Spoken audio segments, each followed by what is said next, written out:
Hello everyone, मैं हूं दीपक नेगी और मैं स्वागत करता हूं आपका मेरे इस वीडियो करने से पहले।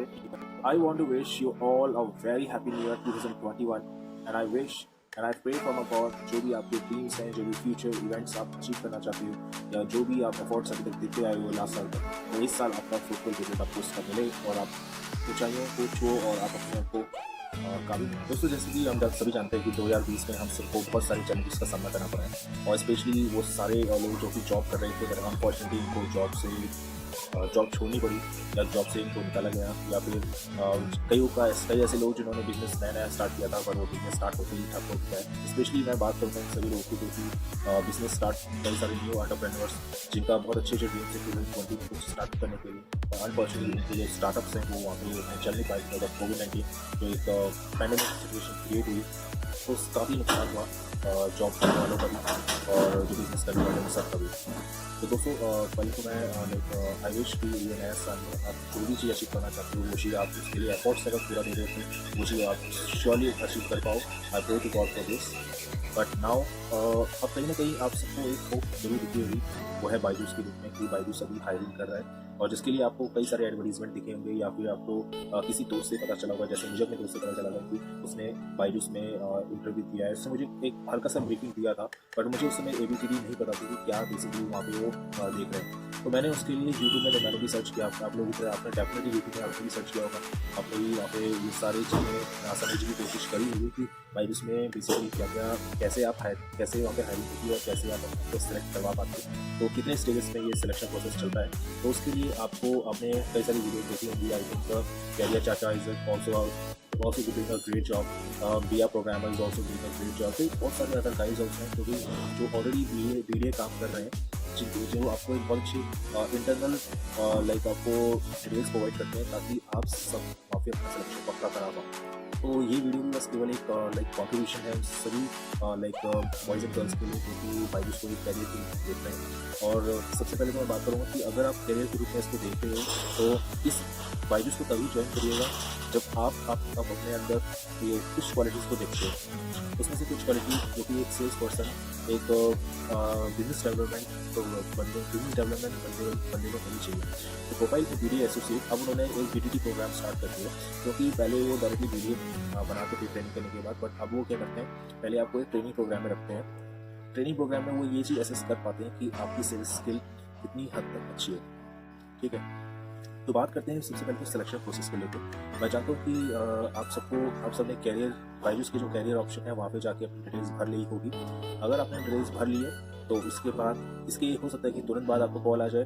वो डिपेंड करता है HR के, वो HR कितने फ्रिक्वेंटली आपको आपके रेज्यूमे को शॉर्ट लिस्ट कर पा रही है, या विद इन 1 वीक आपको कॉल आ जाएगी बायजूस की तरफ से, जो आप जहाँ पे वो बताएगी कि आपका रेज्यूमे शॉर्ट लिस्ट हुआ था बायजूस के लिए। तो फ्यू डिटेल्स मैं आपकी कंफर्म करना चाहूँगी कि आप बेसिकली सेल्स प्रोफाइल के लिए ही देख रहे हैं या फिर आप कुछ और ऑप्शन भी देख रहे हैं, क्योंकि हमारे पास कुछ और ऑप्शन की भी वैकेंसी भी ओपन है। तो ये सब चीज़ के लिए मैं आपको यही बोलूँगा कि यहाँ पे आपको बिल्कुल भी लाइक क्योंकि किसी भी अदर जो प्रोफाइल की वैकेंसीज़ है उसमें आपको इंटरेस्ट शो नहीं करना है। आपको इंटरेस्ट शो करना है तो केवल उनकी सेल्स की प्रोफाइल के पास, क्योंकि जितनी भी बड़ी बिजनेसेस हैं वहाँ पे मोस्टली जो हायरिंग्स होती है वो सेल्स प्रोफाइल की होती है। और अगर वहाँ पे सेल्स प्रोफाइल के लिए हायरिंग है और वो आपको लालच दे रहे हैं टीम लीडर की प्रोफाइल का, तो वहाँ पे गलती से भी उस प्रोफाइल के लिए हाँ मत करिएगा। वहाँ पे बस एक ही रिस्पॉन्स करिएगा कि sorry ma'am, I am just looking for a sales profile because I want to grow my career within a sales profile and I look at myself fit for this sales profile. तो ये कुछ चीज़ें जब आप कहते हो अपने HR से, तो डेफिनेटली वो चीज़ का वो आपकी कम्युनिकेशन में वो दिखना भी चाहिए। ऐसा नहीं कि आप बोल कुछ और रहे हो सोच कुछ और रहे हो। तो वहाँ पे आपको जो चीज़ आप सोच रहे हो वो चीज़ आपको एग्जैक्टली सो बोलनी है, with a full of confidence, with a full of smile, with a full of positivity. अगर चाहे आप फ्रेशर हो, चाहे आप एक्सपीरियंस पर्सन हो, खैर एक्सपीरियंस पर्सन तो अपने हिसाब से वहाँ पर बात रख ही लेगा, बट हर एक एक्सपीरियंस पर्सन भी सिलेक्ट नहीं होता, ये भी याद रखना। जैसे कि मेरे जो फ्रेंड थे तो अनलकीली उनका नहीं हो पाया सिलेक्शन। तो कहीं ना कहीं वो जो नहीं हो पाया वो इसी कारण नहीं हो पाया क्योंकि नॉलेज वाइज वो काफ़ी गुड है, एक्सपीरियंस वाइज भी काफ़ी अच्छा है, बट जो प्रेजेंटेशन हमेशा इंपॉर्टेंट है दोस्तों। जब आप किसी को भी अपना इंटरव्यू दे रहे हो, आप किस तरह से प्रेजेंट कर रहे हो, तो ये चीज़ हर जगह देखी जाती है, बायजूस में भी देखी जाती है। बायजूस वो केवल स्टार्टिंग में पहले तो आपकी कम्युनिकेशन देख लेंगे, आप स्टैमर तो नहीं करते और आप इस तमाम सारी चीज़ें। इसके अलावा अगर आप हिंदी में भी बात करते हो तो इट्स नॉट अ प्रॉब्लम, क्योंकि मोस्टली जो लोग कॉल्स आप करोगे ना कस्टमर्स को, वो हिंदी में ही बात करेंगे। इंग्लिश मोस्टली कॉल्स वाले नहीं सुनेंगे, खासकर अगर आप नॉर्थ एरिया में रह रहे हो। बिकॉज अगर आप साउथ वाले पोर्शन में रह रहे हो तो वहाँ पे मोस्टली आपकी इंग्लिश ही प्रेफर होगी। तो ये चीज़ मैं आपको बता रहा हूँ कि आपको मोस्टली अगर आप नॉर्थ बैकग्राउंड से हो, नॉर्थ एरिया से हो, तो आपको घबराने वाली बात कुछ नहीं है। आप हिंदी में भी अपनी कमांड अच्छी रख सकते हो। और अगर आप बाइलिंगुअल हो, अगर आप दोनों इंग्लिश और हिंदी दोनों को बहुत मिक्स ऑफ वे में काफ़ी अच्छी तरह से बात कर सकते हो, एक रैपो बिल्डअप कर सकते हो, जो भी आपको आपकी रैपो बिल्डअप करने में मदद कर सकती है, आपके कस्टमर के साथ एक कनेक्शन बिल्डअप करने में मदद कर सकती है, आपको वही रास्ता अपनाना है। ठीक है, चाहे आपका इंटरव्यू वो आपसे इंग्लिश के लिए बोल रहे हो। इंग्लिश हो सकता है कि इंग्लिश वो बोलेगा कि ठीक है थोड़ा बहुत आनी चाहिए आपको, बट इट डजंट मीन कि आपको इंग्लिश का ABCD भी नहीं आता है। तो इसके बाद बात करते हैं कि बायजूस का सिलेक्शन। फर्स्ट राउंड टेलीफोनिक हो जाएगा। टेलीफोनिक में वो आपसे कुछ डिटेल्स आपकी एज पर रेज्यूमे वो आपसे कंफर्म कर लेगी, बट उसमें भी वो चीज़ कुछ क्वेश्चन आपसे पूछेगी, that will be totally hypothetical question. उस हाइपोथेटिकल क्वेश्चन को आपको रिप्लाई इस तरह से करना है कि वहाँ पे आपका सिलेक्शन हो जाए। रिप्लाई इसके लिए, जैसे मान लीजिए मैंने एक क्वेश्चन पूछा कि लेट्स सपोज कि okay Deepak, tell me that you are from sales background, you have a different industry because I came from a tourism industry. So as you are coming from a tourism industry, so why you are coming a ad tech platform, which is something new for you? And as you are a managerial, as you are earlier in a managerial position, because I was as a development manager there. So already I was working there. Yeah, I have a lot of good options from other companies too. So why am I coming? Why am coming in this field? Why I am coming in this field? Why I am joining this company? तो वहाँ पे आपको कुछ satisfied answer देने पड़ते हैं। वो satisfied answer ऐसे होने चाहिए कि जो उसको सोचने में मजबूर कर दे कि हाँ यार ये रीज़न जेन्युइन है। जैसे कि मैंने उसे ये चीज़ बोली कि मैम यस, जैसे कि आप जानते हो कि 2020 में जो एक पैंडेमिक जो आया, उसके कारण क्या हुआ कि कई सारे बिजनेस डायरेक्टली हैम्पर हुए। और टूरिज्म भी एक ट्रैवल एंड टूरिज्म भी एक सबसे ऐसा एक डिपार्टमेंट इंडस्ट्री है जो कि काफ़ी ज़्यादा हैम्पर हुई है इससे। तो इससे क्या हो रहा है, कंपनीज भी बिजनेस रन करने में अनस्टेबल हो चुकी है और सैलरीज विड्रॉ करने में अनस्टेबल हो चुकी है। तो डेट्स वाई मैं ये सोचता हूँ कि यार मेरी जो अपने, क्योंकि मैं अपनी स्किल्स को, मेरे जो भी हूँ अपनी स्किल्स की वजह से हूँ, और स्किल्स के बेसिस में आई कैन अंडरस्टैंड कि अगर मैं किसी भी लाइक न्यू स्टार्टअप्स या बिग स्टार्टअप्स के साथ काम करता हूँ as from the starting from the scratch, कहने वाला अगर मैं स्टार्टिंग से भी काम करता हूँ तो मैं जानता हूँ कि मेरी स्किल्स के बेसिस पे अपने जो भी मेरे अदर फीचर्स है उसके बेसिस में मैं अपने को एक हाई लेवल पे ले जा सकता हूँ। तो ये चीज़ आप जब उसको बताओगे, या आप अगर एज अ फ्रेशर हो और आप कुछ नहीं जानते सेल्स के बारे में, तो वहाँ पर आप ये चीज़ पूछ सकते हो कि मैम मेरे आसपास जितने भी मेरे फैमिली में जैसे मेरे ब्रदर हैं वो भी काफ़ी अच्छा करते हैं, तो कहीं ना कहीं मुझे मोटिवेट करता है कि यार मैं सेल्स जो कैरियर है सेल्स में अपना कैरियर को लाइक ले जाके एक हायर पॉइंट में ले जाके रखूँ। तो इस तरह की जब आप आंसर करोगे तो आपका डेफिनेटली मैं आपको लिख के दे सकता हूँ, आपकी टेलीफोनिक में जो ये चीज़ का आप आंसर प्रॉपर्ली कर देते हो तो आपका पहला राउंड क्लियर होना डेफिनेटली तय है। अब आते हैं आप सेकंड राउंड में, क्योंकि सेकंड राउंड के लिए वो आपको टाइमिंग देगी कि सेकंड राउंड ऑफ इंटरव्यू जो होगा तो उसमें आप, तो जो सेकंड राउंड ऑफ इंटरव्यू होगा उसके लिए आपसे वीडियो के थ्रू आपको इंटरव्यू लिया जाएगा जूम एप्लीकेशंस में। वो जूम एप्लीकेशन आपको डाउनलोड करनी होती है। वहाँ पे आपको 2-3 चीज़ों का सबसे इंपॉर्टेंट ध्यान रखना होता है, वो है कि आपका इंटरनेट कनेक्शन प्रॉपर हो, क्योंकि थोड़ा सा भी अगर इंटरनेट कनेक्शन प्रॉब्लम हो गया तो वहाँ पे एक जो आपका कनेक्शन बिल्डअप हो रहा था वो टूट जाएगा। और जो कनेक्शन जो बन रहा था वो टूट जाएगा तो कहीं ना कहीं आपकी वो आपको शायद सेलेक्ट नहीं करेगी, क्योंकि उनकी मेन प्रायोरिटी होती है कि बंदे के पास लैपटॉप हो, बंदे का इंटरनेट कनेक्टिविटी अच्छा हो। अगर इंटरनेट कनेक्टिविटी ही अच्छा नहीं है तो वो आपको आगे क्यों आपको एंटरटेन करेगी या आपको क्यों आगे कंसिडर करेगी। तो ये चीज़, कुछ चीज़ों का आपको टेक्निकली भी ध्यान रखना है कि हाँ ये चीज़ों का उस पार्टिकुलर टाइम में तो आए ना कोई दिक्कत। अब अपने सेकंड राउंड में इंटरव्यू दिया, सेकंड राउंड में वो आपसे फिर से एक हाइपोथेटिकल सिचुएशन आपको देगी। वो ये कुछ, वैसे तो बहुत सारे क्वेश्चंस पूछेगी बट इसमें कुछ हाइपोथेटिकल सिचुएशन क्या होगी जो कस्टमर से नॉर्मली हमें चैलेंजेस आते हैं, वो उसी चैलेंजेस को आपसे भी पूछेगी। कि मान लो कि आप मेरे घर पे आए हो और मेरा बच्चा जो है वो काफ़ी छोटा है और मैं नहीं चाहती कि मैं उसको कम उम्र में ही टैब पकड़ा दूँ। ये बहुत मोस्टली पेरेंट्स का एक क्वेश्चन होता है, मोस्टली पेरेंट्स का। तो उस सारे वो उसकी टेक्निक आपको आपके मैनेजर्स बताते हैं जब आप ज्वाइन कर लेते हो, बट अभी एज अ पॉइंट ऑफ, क्योंकि यहाँ पे तो अभी आप ज्वाइनिंग भी हुए नहीं हो, आपको उसका एक टेक्निकलिटी के बेसिस पे भी आंसर करना है।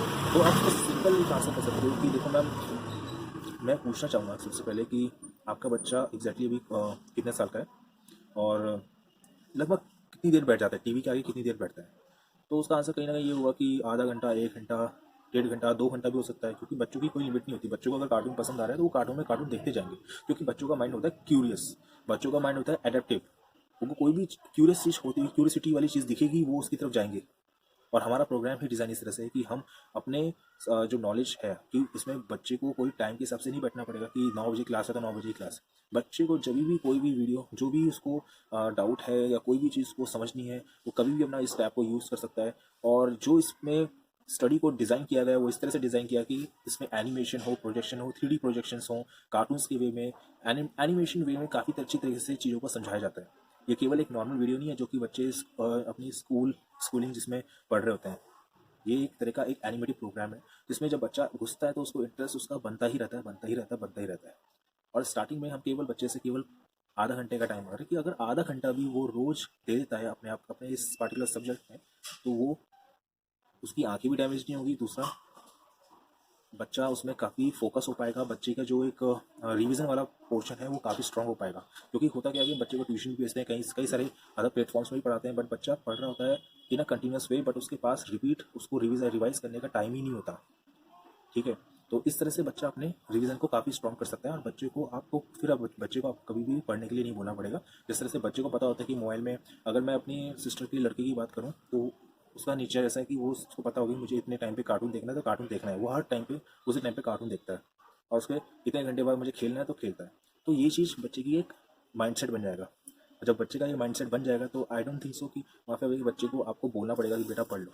तो क्या आपके लिए लगता नहीं कि बहुत ईजी ऑप्शन है? तो वैसे तो इतना लंबा मैं आपको नहीं बोलना, आपको शॉर्ट वे में बोलना है कि कुछ शॉर्ट वे में टेक्निकल आंसर, लॉजिकल आंसर उनको देने, ताकि उनको आपके आंसर सेटिस्फाइड लगे। आपने इतना बोल दिया, आपका काम हो जाएगा वहाँ पे।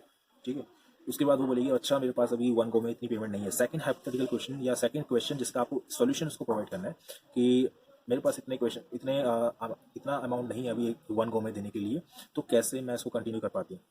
तो आपको तो सिंपल बोलना कि मैम नॉट एन इशू, अगर आपके पास वन गो में पूरी पेमेंट देने के लिए भी नहीं है तो हमारे पास एक ईएमआई ऑप्शन होता है। इस ईएमआई ऑप्शन में भी हम क्या करते हैं कि आपको एक पहले तो 15 दिन का हम एक ट्रायल पीरियड देते हैं। इस ट्रायल पीरियड के लिए आपको मिनिमम 5,000 का रजिस्ट्रेशन अमाउंट देना होता है।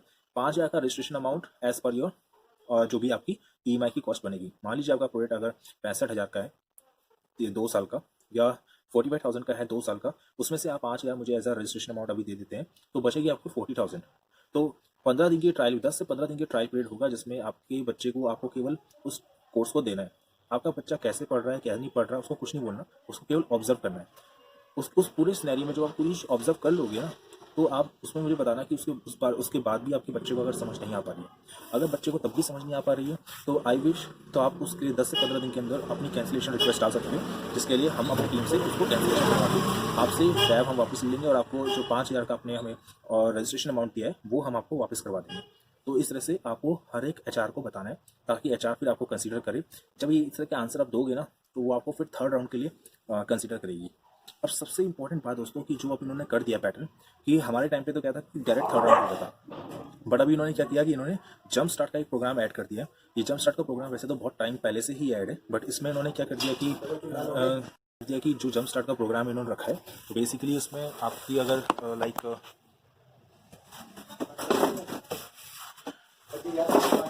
तो बेसिकली उन्होंने क्या कर दिया, जंप स्टार्ट प्रोग्राम में क्या कर लिया कि आपको जब आपका सेकंड राउंड आपका क्लियर हो जाएगा तो आपको थर्ड राउंड होने से पहले आपको 2 दिन का ये ट्रेनिंग पीरियड रखा जाएगा। ये 2 दिन का ट्रेनिंग पीरियड 2 सेंस में सबसे इंपॉर्टेंट है, क्योंकि वो आपको प्रेजेंटेशन देके बनाने के लिए आपको जितने भी प्रोजेक्ट्स हैं 2 दिन में पूरे समझाएंगे। एक दिन में पूरे प्रोजेक्ट को समझाएंगे और अगले दिन वो आपका गूगल फॉर्म से पूरे टेस्ट लेंगे। उस टेस्ट में भी अगर आप पास हो जाते हो उसके बाद आपको एक प्रेजेंटेशन सबमिट करनी होती है।